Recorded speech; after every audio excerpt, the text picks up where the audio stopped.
Welcome to the Montessori Method Educational Video Series. Our first series focuses on what Maria Montessori called the period of the absorbent mind, children under the age of 6, in which a natural process is at work as the child develops both emotionally and intellectually. In Part 1, you will learn about the overall principles and fundamentals of the Montessori method from one of the leading Montessori authorities, Dr. Margaret Howard Leffler. Then, we will take you step by step through the Montessori curriculum with directress Martha Monahan so that you can apply these methods in your own home or classroom. Let's begin by reviewing a short history of Maria Montessori and the development of her method. Maria Montessori was born in Italy in 1870. Her life and career were truly remarkable. As the first woman doctor of medicine in Italy, she focused her early energies on the education of mentally deficient children. Her work with these children was so successful that she was convinced that her method could be applied successfully to all children. From her first children's house in Rome to her work with children worldwide, she was able to develop and perfect her method of following the child's own natural processes. Maria Montessori was to see her method transcend national boundaries and bridge oceans between people of all languages, faiths, and nationalities. Notables such as Sigmund Freud, Alexander Graham Bell, Helen Keller, and many more were supporters of her method. If Maria Montessori's greatest legacy was helping us to redefine our interpretation of the child, then her greatest gift had to be the promise and hope that her Society of Children presents for all mankind. My life has been spent in the research of truth. Through the study of children, I have scrutinized human nature at its origin, both in the East and the West, and although it is 40 years now since I began my work, childhood still seems to me an inexhaustible source of revelations and, let me say, of hope.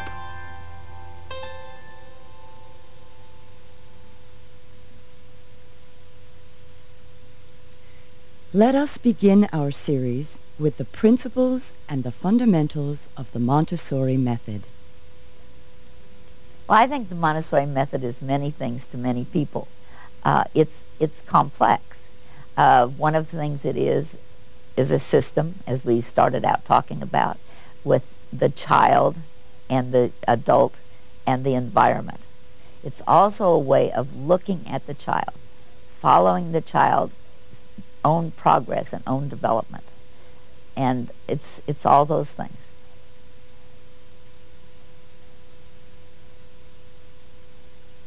Montessori saw the child's development as very natural, and what she was really trying to do was to tap into this natural development.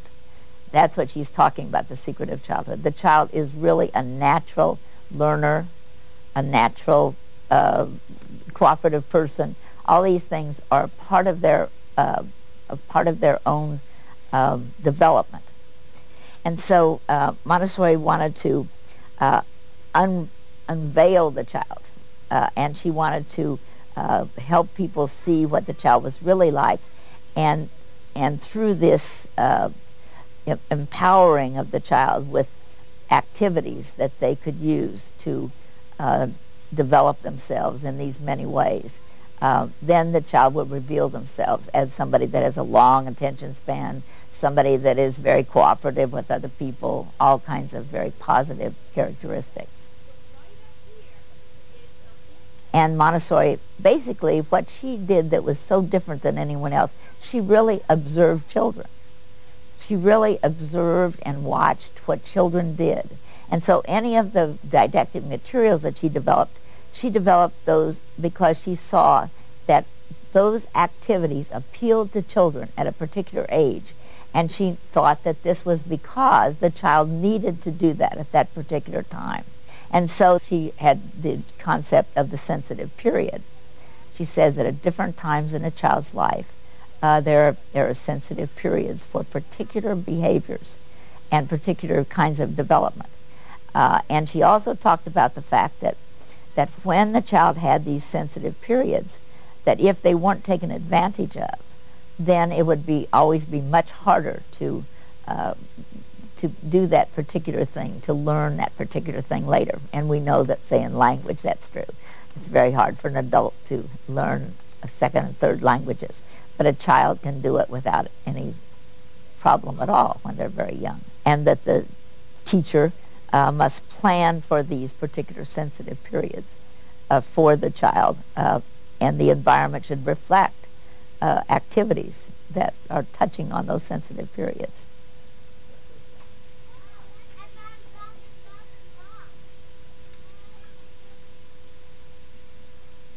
The Montessori method is a system that has three components: the environment, the child, and the teacher. And I think it's important to recognize that the environment is probably the thing that is most unique. The preparation of the environment and the role of the environment in the education of the child. So the teacher becomes the architect of the environment, the resource person in the environment, and the child, it becomes the learner in the environment. But the environment has certain components and structures that make it work, make it be a dynamic environment. The prepared environment is certainly a carefully planned environment, both physically and psychologically.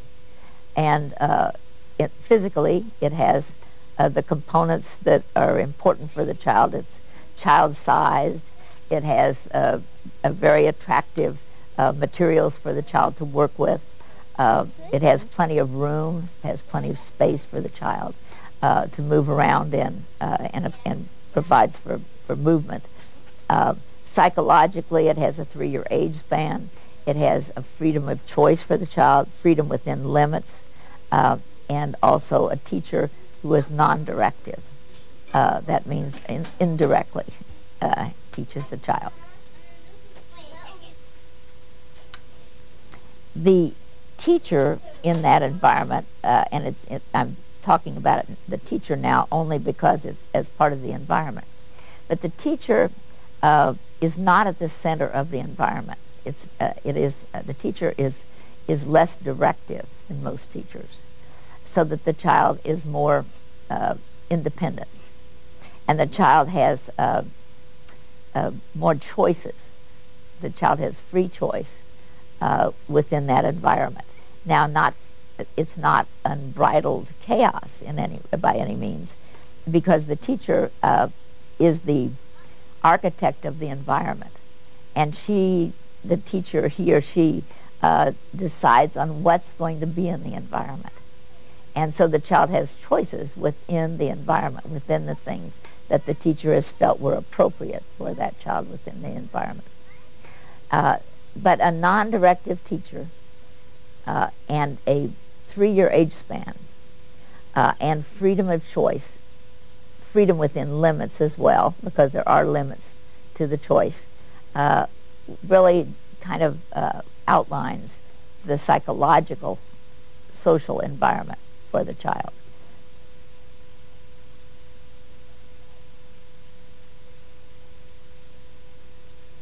The teacher has a very important role in the environment. She plans the environment, and teachers have different kinds of environments depending on the culture they're from and their own personalities and the children that are in their room. So the teacher plans this environment for the children, and she must have certain characteristics, I think, to be a successful Montessori teacher. She must have a faith that children do have an inner drive to learn. And though, if you ask people, they would say, of course, they believe that. But basically, in this culture, certainly, and in most other cultures of the world, we have been brought up not to believe that. We have been brought up to believe that information comes from the outside and is given by somebody else and is taken in. And Montessori had a very different view of that. She had the view that the child is driven to find out about the world. And of course you have information for them, but the child drives this engine of learning. And I think that's very hard for people to understand. Not only teachers, but also parents. Parents still believe that, because we've all been brought up like that, we do believe the other way. So it's hard to have this trust in the natural processes of learning. Montessori really believed that, and the Montessori teacher must believe that.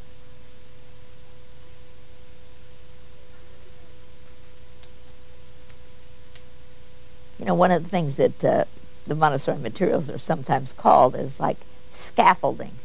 And I think that it's important to not just think that the teacher is going to be the one that is pulling the child along to the next step.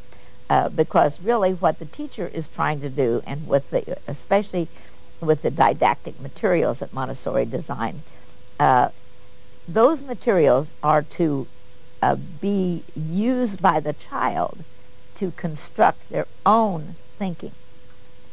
In other words, a concept isn't in a piece of material, right?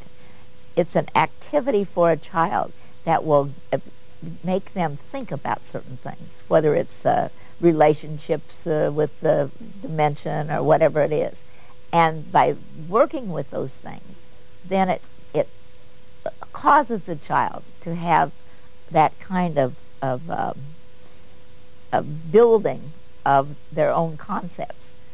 But not unless the child is ready, not unless that's the right thing for them to do at that time. So it's very important for the teacher to understand that. And the teacher can't just approach it as a curriculum that she's going to put everyone through in a certain way.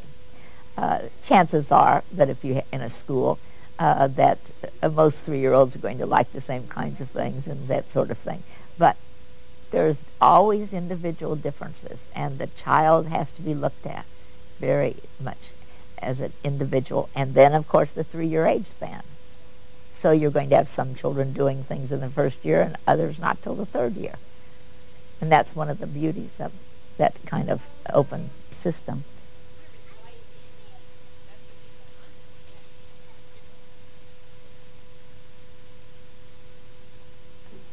Well, certainly the age group under 6 is this time of the absorbent mind Montessori talks about.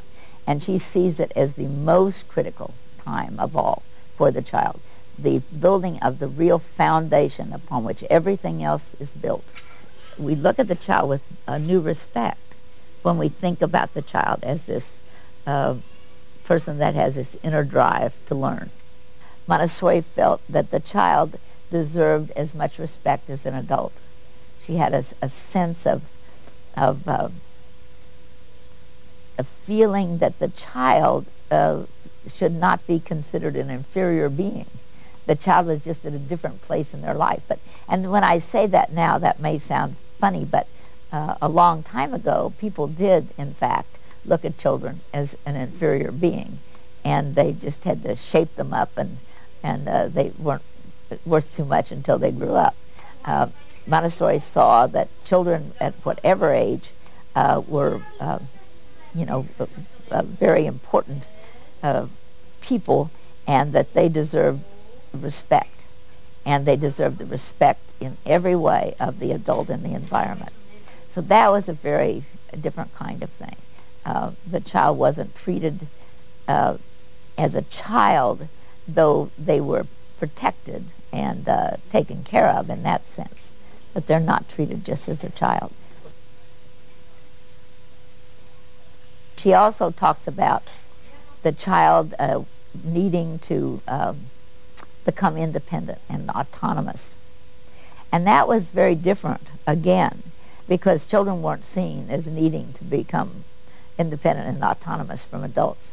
But Montessori felt that it was wrong to do things for children if they could do them for themselves. So she wanted to make children be more independent, more autonomous, and she set up the environment and in the way to help that come about. She set up activities with what she called control of error, in which children then could carry out an activity and they could know from how the activity worked out whether it was whether they had done it correctly or not.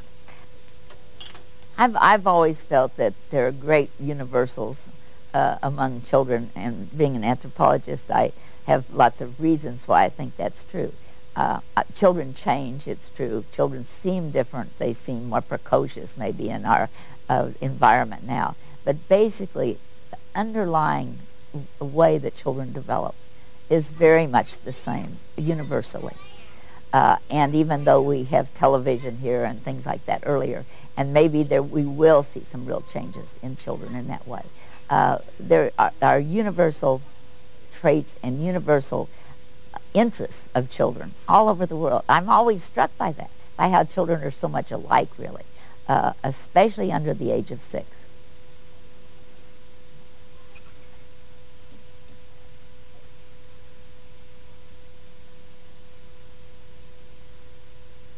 Well, I think it's important to recognize that though in the Montessori classroom, we are very focused on helping the child become a person that has a great deal of integrity, responsibility, self-confidence, self-motivation to learn. Those things are what lead to academic success. So we're not doing only one, we're doing both at the same time. In the Montessori environment, it isn't that. We're latching on to the child's natural processes. We're helping the child learn and explore the world around them in every way possible. And so, of course, this leads to eventual academic success.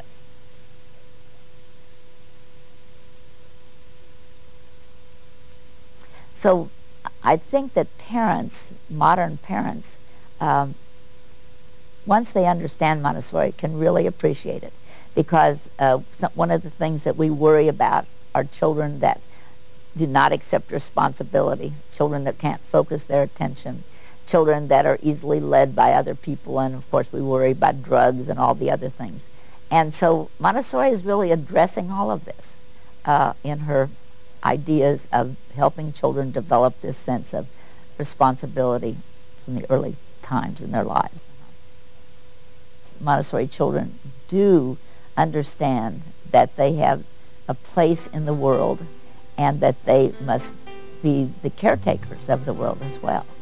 And if you really take that point of view further, you hope it will lead to peace among people as well. And Montessori had that in mind. Montessori saw not only this as a movement in education, but as a social movement. I get very excited just thinking about the potential of it, the 21st century.